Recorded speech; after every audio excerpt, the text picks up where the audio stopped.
bonjour à toutes et à tous. Donc, je suis Christelle Riviani, responsable du master de langue française, qui est lui aussi un master de recherche.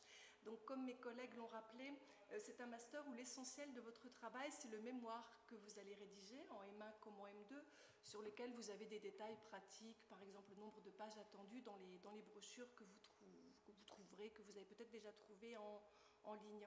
Donc un sujet de recherche, donc un mémoire de recherche pour vous, mais c'est vrai aussi bien pour la thèse, c'est l'articulation d'un corpus et d'une question.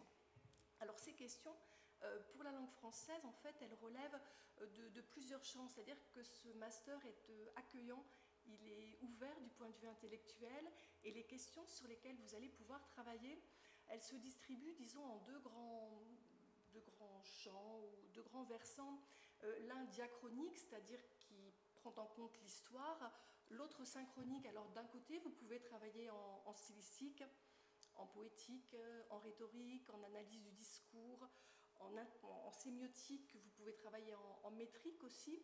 Et puis sur le versant diachronique, vous pouvez travailler en histoire de la langue, évidemment, également en philologie, c'est-à-dire avoir comme sujet de mémoire une édition de texte. Alors, si vous avez d'autres questions, je suis bien sûr à votre disposition donc par mail. Vous avez mon adresse qui s'affiche et je réponds à tous les mails. Alors, parfois pour dire que je n'ai pas la réponse, mais en tout cas, si vous m'écrivez, je vous répondrai. Et je voudrais terminer aussi par un conseil pratique pour celles et ceux d'entre vous qui n'ont pas encore de directeur, de directrice de recherche et de sujet. Ça peut arriver en particulier pour celles et ceux d'entre vous qui venaient de l'étranger. Donc, comme je le disais, un mémoire, c'est un corpus et une question. Alors, on peut bien sûr vous donner des sujets, mais au niveau où vous en êtes, et puis c'est aussi l'esprit de la recherche, le mieux, c'est quand même que ça vienne au moins en partie de vous, que vous ayez des idées de corpus de questions qu'on vous aidera bien sûr à préciser.